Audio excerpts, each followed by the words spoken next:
I'm gonna cheat.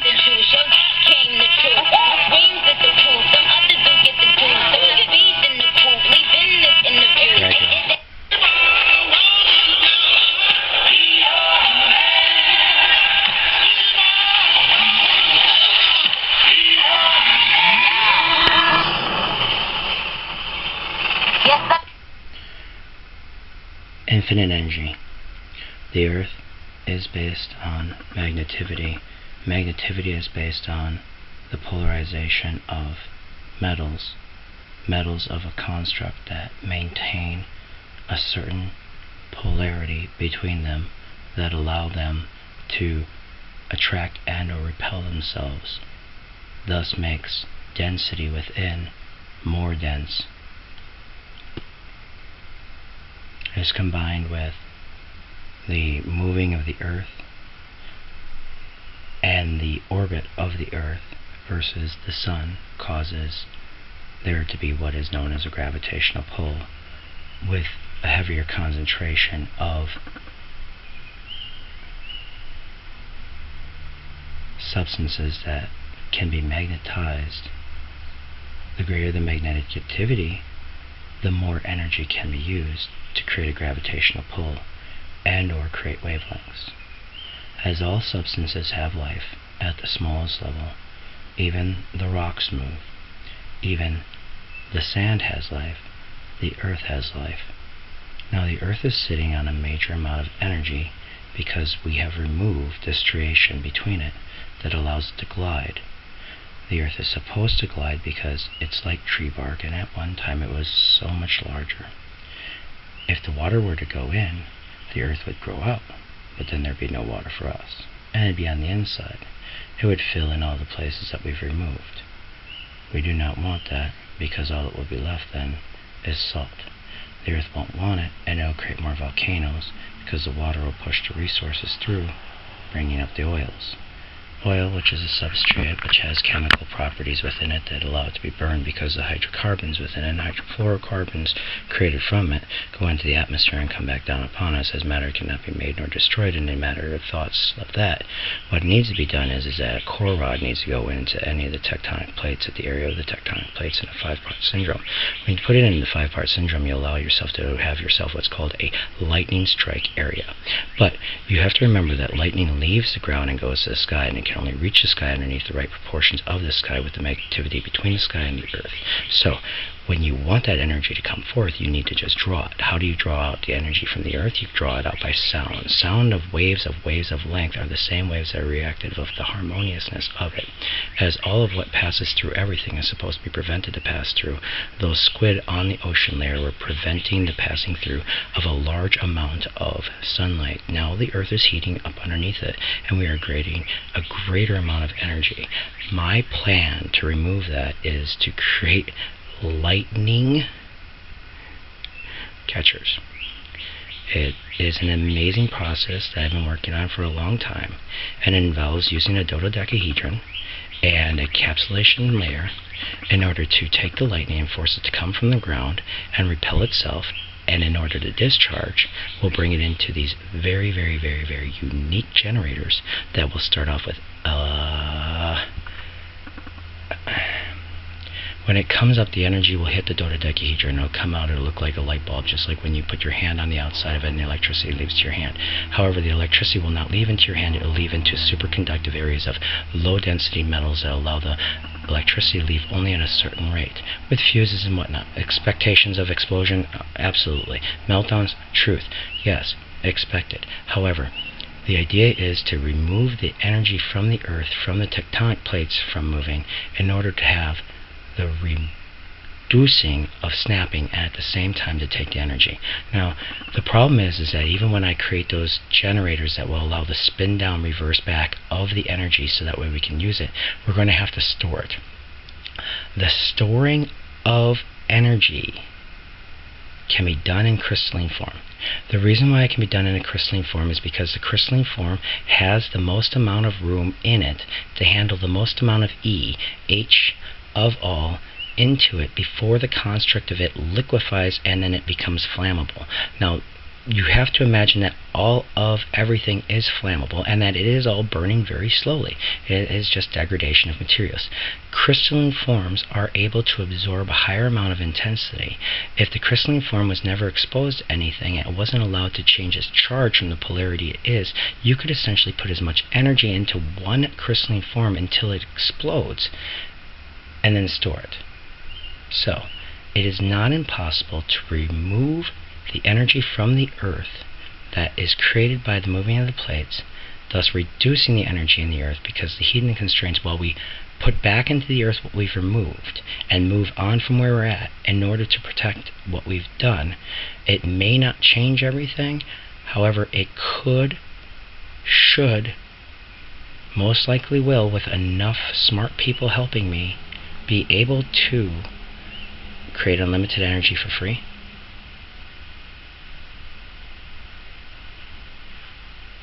Well, I guess that's the most important thing, isn't it? Keep people alive, stop killing babies, and give energy to the world. Frick. I mean, if you gave away energy, then you wouldn't have capitalism, would you? And that would leave people pretty bad off. That's probably why they wouldn't want to do it. You can't just take water and turn it into a form where it becomes an explosion, because the loss of hydrogen at that point, there's no telling how far hydrogen wants to split itself. It could just split itself infinitely if you create it too big. But this here is just harnessing what's already there. You're just harnessing the magnetic waves and converting the magnetic waves through sound and light into a speed processing unit that spins it backwards and then forces it into a crystalline structure. Then the crystalline structure is encapsulated and then used as a power source. It's really simple, actually. It's very simple.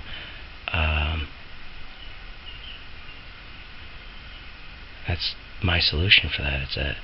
It involves 5 parts and involves the central unit. So that's not the solution for the earthquakes in the center, though. There's a bigger solution for that, and that's not the solution for the rain either. So that's just one way of gathering a huge amount of energy for the world and giving it away.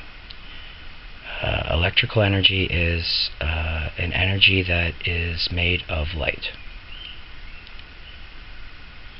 All energy is one energy. All things are solid. Air is heavy water. The lack of an atmosphere gives us a lack of everything. Electricity in that form, that gigantic form that you see, rah,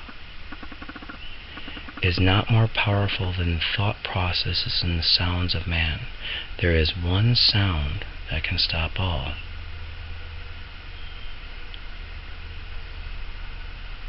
One sound.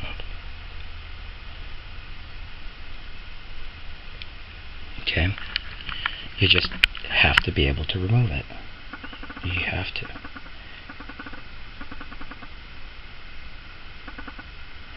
If you take the energy and you bring it through a central core right in the middle of it, right? So you core rod down into the earth until you get into the subcompact, and you bring into it your own magnets, right? And you funnel it. You'll see that magnets want to follow magnets. They love themselves. Okay, and then you core rod it up like that, and you make it so that way the magnet is just a magnet. It's not something that's going to melt. Make it as something of the earth. Make it poured in. It'll track itself and basically be given a constant flow of energy, except for those bursts that you have to handle, because the earth is always running its own magnets. You're just tapping into the excess of magnetivity in certain areas. And by causing it to split out from where it's at, you can divert it through the means of 20 different ways off of all of the nipples on a dodecahedron, and then they can come off into runoff channels of metal to go to these, I want to call them quantum core transmissions. And in a quantum core transmission, it starts off where very little energy causes it to spin, but the more energy it has, it causes a stacking method. So the more energy it has and draws to it, the faster it goes. The more energy it creates on the outer plates, because the energy wants to spin off and attracts the next plate to it, which is actual weight, and then it takes that weight and boom, slaps it on, and then keeps spinning it and spinning it and spinning and spinning. And what it does is that for times when you don't have a lot of energy, it has to spin out. Well, that spinning isn't unlike what you do with the copper magnet core. You are just taking that energy and then reversing off into what we can use. Take that and then store it into a crystalline structure, which is very simple to bring energy into a crystalline structure through the right harmonization. Now, I talk about harmonics light. Harmony, sound that is used is more than just what is heard. It can be used to balance things that are shaking faster than can be seen or slower can be seen, because when you speak into something, you're moving wavelengths at them.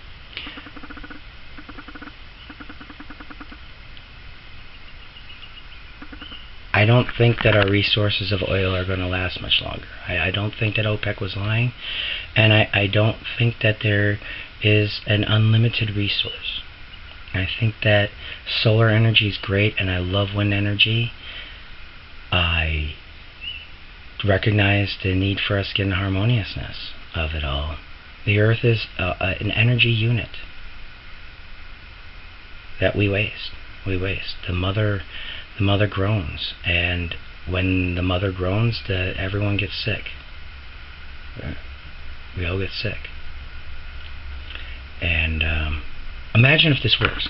Imagine if you could harness one lightning strike, and supposedly, what if you could take a one lightning strike, break it into 20, break that 20 into 1,000, break that 1,000 into 1,000,000, take those million when they're full, and then bring them to the people they need, plug them right in, right?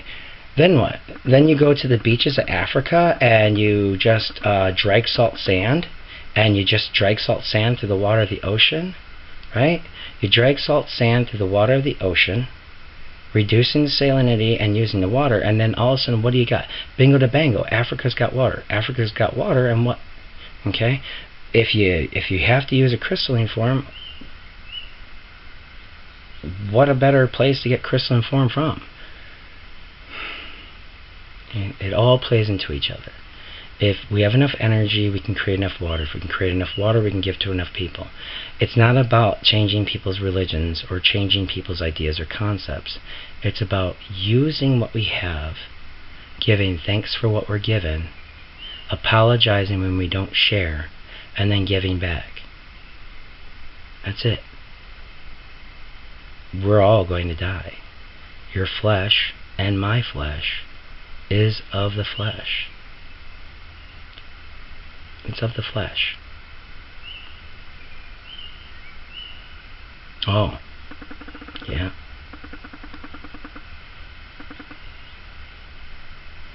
Why? Why would we want to do something like that? Why would we want to wipe out the phone companies? And why would we want to wipe out the power companies? Why wouldn't we want to have free everything? Well, imagine a place that we could live at where you get up in the morning and you put in your 5 hours in the field, and your children get taught, and your children learn about things that they want to learn about. They don't have to learn about how the things have been changed and rewritten for history. They can have their freedoms, and you can have your freedoms. It is of an egalitarian structure that we all are equal. It's for all of us. I'm not the smartest person in the world. You know how many people are out there that are freaking brilliant that have no voice? How many people are just laughed at? You know, when I was young, the idea of a phone that you could talk through actually got me put in the principal's office. When I talked about technology that we'd have today, I was taken in there and I was told that I was dreaming. I was living in a make-believe fantasy world. It's not make-believe. As a population, these peoples of us can be great.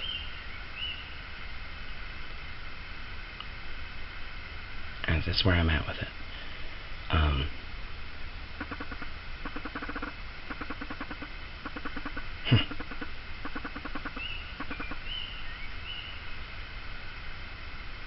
Here. This is it right here, isn't it? This is the song for the world. Right here. This is it. This is what we did to the world. Take it from me.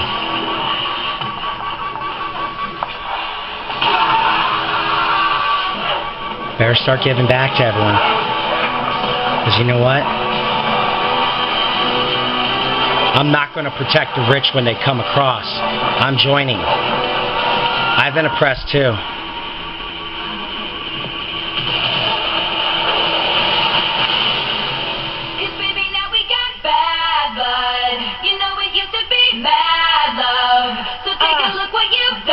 Done pissed off the dragon, didn't you?